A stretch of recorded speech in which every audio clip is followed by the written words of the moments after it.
evidências do dilúvio existem muitas. É só a pessoa abrir os olhos e perceberá. Essa história aconteceu, irmãos. E ela aconteceu e serve de advertência para nós. Isso que é o mais importante nesse momento. Segunda mensagem, o componente da denúncia. Até aqui foi um anúncio da graça. Agora a denúncia do pecado. Babilônia cai.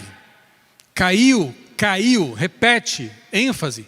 A grande Babilônia, que nos remete à Torre de Babel. Confusão, descrença, apostasia. O que aprendemos da Torre de Babel? Eu fui ao livro Patriarcas e Profetas. Fiquei surpreso. De novo, com tantas coisas interessantes. Os que estavam construindo a Torre de Babel negavam a existência de Deus. Ou então atribuíam o dilúvio à operação de causas naturais. Não, isso não foi Deus. Aconteceu naturalmente. Então, se nós construirmos uma torre alta o bastante para estar acima da altitude a que as águas chegaram, estaremos salvos. Justificação pelas obras. Negação de Deus, do sobrenatural. Tanta gente faz isso hoje de novo. Rebelião contra Deus. Exaltavam ainda mais o orgulho. Desviavam Deus da mente das futuras gerações e as levaram à idolatria. Não se contentavam em descrer e se rebelar. Influenciaram as futuras gerações, as crianças, os adolescentes, com ideias anti-Deus, anti-Bíblia, digamos assim. Vá pensando nos dias de hoje. Quem tem feito isso? Quem são os Abraões que estão orando pela cidade de Sodoma? Quem são os que intercedem pelos babilônios? Quem são os que estão pregando com o martelo e com a voz pelos antediluvianos? E quem são os que estão indo com a onda? Com as mentiras, com o vinho, oferecendo vinho adulterado para as gerações novas e inocentes. Pense, Babilônia não está só lá fora, irmãos. Muita gente talvez tenha deixado Babilônia física, mas trouxe o vinho no bolso, na mente, no coração. Então o convite para deixar Babilônia pode ser para nós também, não só para os que estão literalmente lá. Eles desprezavam os ensinos bíblicos e exaltavam a sabedoria humana em lugar deles. Que interessante, porque eu vejo isso hoje de novo. Pessoas exaltando a opinião humana sobre a palavra de Deus, interpretando a Bíblia com a sua vontade humana. Em 2011, o Dr. Rodrigo Silva foi entrevistado pela revista Isto É, um artigo bem interessante sobre a Torre de Babel. E ele falou assim, ó, que quando um povoado fundava novas civilizações, erguer uma torre era um procedimento padrão. Além de funções religiosas, a construção servia para que se escapasse de novas inundações. Olha o propósito. Foi o mesmo da torre original. E essa pedra aqui, ó, que é uma foto real, né, foi descoberta no Iraque. E mostra ali um zigurate com sete andares, digamos assim, 7 escalões.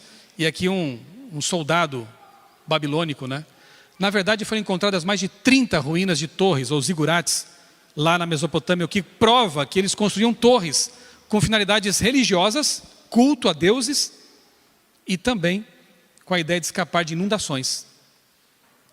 Aconteceu, irmãos. A Torre de Babel aconteceu. Na Austrália tem aborígenes que contam uma história semelhante. Mas eles contam até o momento da torre, depois não falam de Abraão, não falam de Isaac e de Jacó. Por quê? Porque com a dispersão eles se afastaram. Mas até ali havia só um povo. Então a memória coletiva da humanidade vai até ali. Várias nações têm relatos parecidos de Adão, do dilúvio e da Torre de Babel. Até ali. Dali a dispersão aconteceu e não tem mais. Os judeus preservaram a história na Bíblia. Aconteceu. E serve para nossa advertência. O dilúvio aconteceu, a Torre de Babel aconteceu. Tem mais. Fogo e enxofre. Reli o capítulo sobre Sodoma e Gomorra. E fico abismado de ver em nosso tempo pessoas tentando minimizar os motivos que levaram aquelas cidades à destruição. Como se só fosse a falta de hospitalidade ou a falta de justiça social. Tinha mais coisas envolvidas. Vejam esse texto aqui. Patriarcas e Profetas, ali estão as páginas. Riqueza e lazer. Divertimento, só festa. Satisfação sensual. regozijo e orgia, banquetes, bebedice, intemperança total, né? Eles tinham o exemplo do mundo antediluviano e o desprezaram. Você percebe que cada um tinha o exemplo do outro? Os da Torre de Babel também tinham o exemplo do dilúvio. Os sodomitas e os de Gomorra tinham o exemplo dos dois anteriores e não deram importância. Vamos continuar nas nossas festas, orgias, bebedeiras. A sorte, o destino de Sodoma é um aviso solene para nós. Uma incredulidade vestida de traje de cristianismo, ao mesmo tempo em que se acha a solapar a fé na Bíblia como revelação de Deus. Eu tenho visto isso hoje em dia. Solapando a fé na Bíblia como revelação de Deus. Tanto antediluvianos, quanto os babilônios e os de Sodoma e Gomorra tinham a mesma postura. Não, não é bem assim. O profeta está falando isso, mas deixa para lá. Temos que reinterpretar isso aí. E Deus tentando avisar, tentando avisar, tentando avisar. E não adiantou. Uma vez deu certo, que nós sabemos. Nínive. Prova de que Deus queria salvar. Ele tentou salvar os de Sodoma e Gomorra. Inclusive motivou Abraão à intercessão. Senhor, se houver 100, não vou destruir. Se houver 20, não vou. Se houver 10, só tinha 3. E olha lá. Ló e suas filhas. Intercessão de Abraão. Foram salvos pelos anjos que os pegaram pelas mãos. Gente, houve uma saída, uma decidida separação dos ímpios, uma escapada para salvar a vida. Fugiram da cidade. Assim foi nos dias de Noé, assim nos dias de Ló, assim aconteceu com os discípulos antes da destruição de Jerusalém, e assim será nos últimos dias. De novo se ouve a voz de Deus em uma mensagem de advertência, mandando seu povo separar-se da iniquidade que prevalece. Quantos dessa igreja aqui, neste momento, e vocês em casa, vão fugir do pecado, da descrença, da rebelião contra Deus? Esse é o chamado de Deus para nós.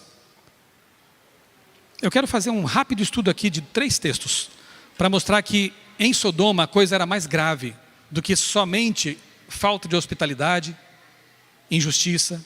Abra sua Bíblia em Ezequiel 16, 49 e 50. Veja, é algo que eu vou fazer em 2 minutos, mas que mereceria aí pelo menos 1 hora. Mas você vai captar rapidamente. Ezequiel 46, desculpa, Ezequiel 16, 49 e 50. O texto está falando da destruição de Sodoma e Gomorra, recordando o que aconteceu lá, e diz assim, Ezequiel 16, 49. Eis que esta foi a iniquidade, o pecado, de sua irmã Sodoma. Ela e suas filhas foram orgulhosas. Pecado número 1, orgulho. Tiveram fartura de pão e próspera tranquilidade, mas nunca ampararam os pobres. Pecado número 2, desprezo para com os pobres e necessitados. Foram arrogantes. Pecado 3, arrogância. Fizeram abominação. Pecado 4, abominação diante de mim. O profeta Ezequiel destaca 4 pecados. Os outros são muito óbvios e autoexplicativos. Mas o que é abominação? A palavra hebraica para abominação é toevá. Se você fizer uma leitura em Levítico 18, texto de Moisés, você vai encontrar essa palavra repetida muitas vezes por Moisés. Quando ele fala, por exemplo, de práticas sexuais que não estão de acordo com a vontade de Deus. Incesto, zoofilia e por aí vai. A mesma palavra usada em Ezequiel para caracterizar Sodoma é usada por Moisés em Levítico para falar sobre pecados sexuais. Não era só arrogância, não era só a falta de cuidado com os pobres, o orgulho, era também a depravação sexual. Por mais que alguns queiram minimizar esse aspecto, está lá. E em Judas capítulo, verso 7, vá para Judas agora, é o livro anterior ao Apocalipse, né, a cartinha ali anterior ao Apocalipse. Acha Apocalipse e volta uma. você encontra Judas. Claro que aqui é grego agora, não é mais hebraico. A palavra é outra, mas o conceito é exatamente o mesmo, em referência a Sodoma. Diz o verso 7 assim: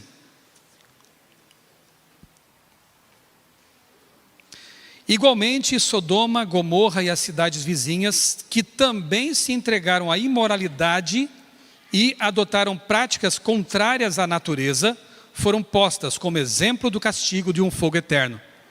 Também não estão queimando hoje, né? O fogo é eterno em consequência. Práticas contrárias à natureza, imoralidade. A palavra aqui é ekporneu, de onde vem porneia, pornografia. Não dá para negar. Pecados sexuais. Deus, Ele quer que nós vivamos em santidade, pureza, segundo o modelo apresentado na Bíblia. Por mais que a cultura tenha assimilado certos comportamentos, nós não vivemos pela cultura. Nós vivemos pela palavra de Deus. E cada vez mais seremos tidos como fundamentalistas, intolerantes, por simplesmente crer no que Deus nos orientou. Eu gostei de uma frase que o pastor Adailson Fonseca tuitou essa semana. Acolhimento não significa concordar. Eu posso e devo acolher, mas não quer dizer que eu vou concordar. Se aquilo que a pessoa faz está em desacordo com a palavra de Deus, eu vou amar, eu vou acolher e vou tentar, pela minha oração, pela pregação da palavra de Deus, fazer com que a pessoa perceba que há um caminho melhor. É o caminho da graça, da salvação, da santificação e do alinhamento com a vontade de Deus. Aconteceu, Sodoma e Gomorra aconteceu mesmo? Eu entrevistei alguns anos atrás, e essa entrevista está no meu livro Porque Creio, o Dr. Paulo Bork, sumidade na arqueologia, já falecido. E ele fez escavações na região onde ficavam Sodoma e Gomorra, ali na parte de baixo aqui do Mar Morto, né? E o que eles descobriram ali na região de Babedra, por exemplo? Uma vasta extensão, eles escavaram poços em lugares diferentes, e na mesma profundidade encontraram uma camada de até 1 metro de cinzas, fogo e enxofre. E não é uma região vulcânica, para que pudesse alguém dizer, foi um derrame de vulcão aqui, de lava, né, que causou isso. Não. Inclusive, cobrindo cemitérios antigos. É muito estranho, porque quando os povos dominavam outros, eles tacavam fogo em tudo, né? Nas cidades. Mas não nos cemitérios. Pensa, quem vai tocar fogo no cemitério? Vai matar quem? E outra, eles tinham um temor em relação aos mortos, né? Então ninguém queimava cemitérios, mas ali a destruição foi total naquela planície. Sodoma, Gomorra, outras cidades vizinhas, né? Então, para o Dr. Paulo Bork, isso é uma evidência de que o evento aconteceu. Irmãos, o dilúvio aconteceu, Torre de Babel aconteceu, Sodoma e Gomorra também. E o que falta acontecer? O que diz a sua Bíblia? Lá em Pedro. Por isso que eu fico triste quando vejo pessoas assim abraçando bandeiras de salvação do mundo. Vamos salvar o planeta. Nós temos que ser ecológicos, mas pelo motivo certo. Vamos salvar a terra. Você não vai salvar a terra. E eu nem vou dizer que sinto muito, porque eu não sinto muito. Eu quero que ela seja recriada. Eu quero que ela volte a ser o que deixou de ser, por causa do pecado. Você pode preservar a terra, tanto quanto puder, mas ela vai ser destruída por Deus, para ser recriada pelo mesmo Deus. É o que está na palavra de Deus. E assim como aconteceu no passado, vai acontecer esse evento futuro também. Quem ama de verdade? Quem diz, continua no seu barco aí dormindo, mesmo que você caia no precipício. Ou quem joga um pedaço de pau para dizer, acorda, porque esse mundo aqui acabou. Não dá mais. Deus não pode tolerar por mais tempo as misérias humanas. Você fica triste quando vê alguém sendo assaltado, eu tenho certeza. Você fica triste quando vê um bebê sendo abortado. Você fica triste quando vê as injustiças sociais. Eu também fico, isso nos fere. Agora pensa em Deus que é onisciente, neste momento está ouvindo cada clamor dos bilhões de humanos que sofrem. Pense em Deus que neste momento está consciente de pessoas que estão vivendo uma miséria no nosso país e em outros países. Você quer que Ele volte? Pensa como Ele quer voltar. Deus quer resolver isso, Ele vai resolver isso, queiramos ou não. Mas alguns querem continuar ainda por aqui. Querem uma outra palavra, um outro planeta. Talvez se pudessem, queriam: Deus, deixa esse planetinha para nós, para a gente viver a nossa vida aqui, e cria outros aí. Não dá. Deus não pode continuar com esse tipo de coisa, porque o câncer tem que ser extirpado. A ovelhinha perdida tem que ser resgatada e reunida com as ovelhas que estão esperando por isso. O universo está aguardando expectante o dia do nosso encontro com eles, com os seres criados e que não passaram pelo pecado. Esse mundo está com seus dias contados, meus amigos. E nós temos que falar isso para as pessoas. Ainda existe graça. Ainda. Então aproveitemos esse tempo. Aconteceu tudo isso, irmãos. Agora eu quero fazer a listinha que eu fiz ao ler sobre o dilúvio, Torre de Babel e Sodoma e Gomorra. Tudo isso aqui foi destacado em amarelo nos textos que eu mostrei para vocês. Transgressão da lei de Deus, injustiça social, poligamia e desejos pecaminosos, desrespeito ao casamento bíblico, negação da existência de Deus ou rebelião contra Deus, idolatria e orgulho, desvio dos ensinos bíblicos, riqueza e divertimentos, não as diversões sadias, mas aquelas que degradam o ser humano, satisfação sensual, banquetes e bebedice, intemperança extrema, desprezo à revelação de Deus, apostasia e sensualismo. Me digam, o mundo não está repetindo tudo isso?